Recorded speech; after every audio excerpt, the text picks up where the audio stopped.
ചോറ് മിക്സിയുടെ ജാറിലേക്ക് ഇട്ട് ഇത്തിരി വെള്ളം കൂടി ചേർത്തിട്ട് ഒന്ന് പേസ്റ്റാക്കി എടുക്കുക കേട്ടോ. ഇനി ഇതൊരു ബൗളിലേക്ക് മാറ്റിയതിന് ശേഷം നമുക്ക് ആവശ്യത്തിനുള്ള അരിപ്പൊടിയും ഉപ്പും കൂടി ചേർത്തിട്ട് പുട്ടിൻ്റെ പൊടി നനയ്ക്കുന്ന പോലെ നനച്ചെടുക്കാം. പെട്ടെന്ന് ഇതുപോലെ ഒന്ന് നമുക്ക് ഈ കൈ വെച്ചൊന്ന് മിക്സ് ചെയ്യുമ്പോഴേക്കും പുട്ടിൻ്റെ പൊടി പെട്ടെന്ന് നനഞ്ഞ് കിട്ടും കേട്ടോ. എളുപ്പമാണ്. അതുപോലെ തന്നെ നല്ല വൈകിട്ട് വരെ ഇരുന്നാലും നല്ല സൂപ്പർ സോഫ്റ്റിലുള്ള പുട്ടിൻ്റെ റെസിപ്പിയാണ് കേട്ടോ. ഇനി ഇതുപോലെ ക്യാരറ്റ് ഗ്രേറ്റ് ചെയ്തും തേങ്ങയും അതുപോലെ അരിപ്പൊടിയും കൂടി ഒന്ന് ലെയർ ചെയ്തിടാം. ആദ്യത്തെ ലെയർ കഴിയുമ്പോൾ ഒരിത്തിരി നെയ്യ് ചേർക്കുക, വേണമെന്നുണ്ടെങ്കിൽ നല്ല ടേസ്റ്റ് ആയിരിക്കും. പിന്നീട് രണ്ടാമത്തെ ലെയറും കൂടി ചെയ്തതിന് ശേഷം സ്പൂൺ വെച്ചൊന്ന് ലെവലാക്കുക.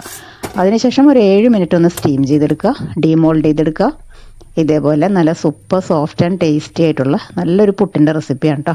നമുക്ക് പുട്ട് ഇതുപോലെ ചെയ്തെടുത്തതിന് ശേഷം ഇതുപോലെ കേക്ക് പോലെ കട്ട് ചെയ്തിട്ടും യൂസ് ചെയ്യാം. കുട്ടികൾക്കൊക്കെ ഭയങ്കര ഇഷ്ടമാകും കേട്ടോ. ഇതുപോലെ കാണുമ്പോൾ കഴിക്കാനും തോന്നും.